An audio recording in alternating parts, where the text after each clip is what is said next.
Au milieu du XVIIe siècle, toute l'Europe est occupée par le mouvement du baroque. Toute? Non.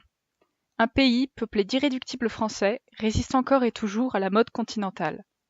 Entouré de pays baroques, la France est résolument classique.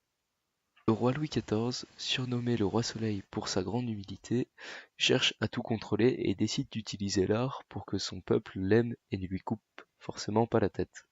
Louis XIV, donc, grand fan des Romains et des Grecs de l'Antiquité, et parce que également il est décidément très modeste, décide que ce mouvement sera fondé sur la recherche de la perfection et l'idéal humain, avec comme principal modèle lui-même.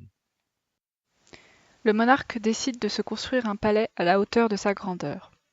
En 1660, il demande donc à deux architectes de l'aider. Ceux-ci n'ont pas trop le choix et acceptent. Ces deux architectes, ce sont Louis Levaux et Charles Hardouin-Mansart. Ils vont donc faire construire, entre autres, la Galerie des Glaces en 1684, l'Orangerie en 1663 et le Grand Trianon en 1687. Louis XIV a maintenant le plus grand palais de France, mais aussi le plus vide.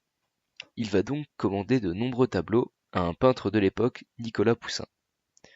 Celui-ci va notamment offrir au roi son œuvre intitulée Orphée et Eurydice. Ce tableau raconte le mythe très joyeux d'Eurydice se faisant tuer par un serpent sans même qu'Orphée ne s'en rende compte. Le roi a maintenant un beau château bien décoré, mais il s'ennuie.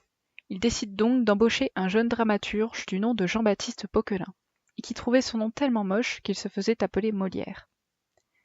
Pour le roi, il écrivit et fit jouer de nombreuses comédies, dont L'Avare en 1668, qui dénonçait l'avarice et la tyrannie domestique.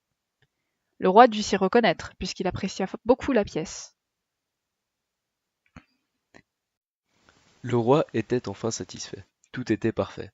C'est à ce moment-là qu'il meurt, en 1718. Sa mort marqua la fin du classicisme, les Français en ayant assez de ce style, beaucoup trop lourd et beaucoup trop à l'image du Louis XIV.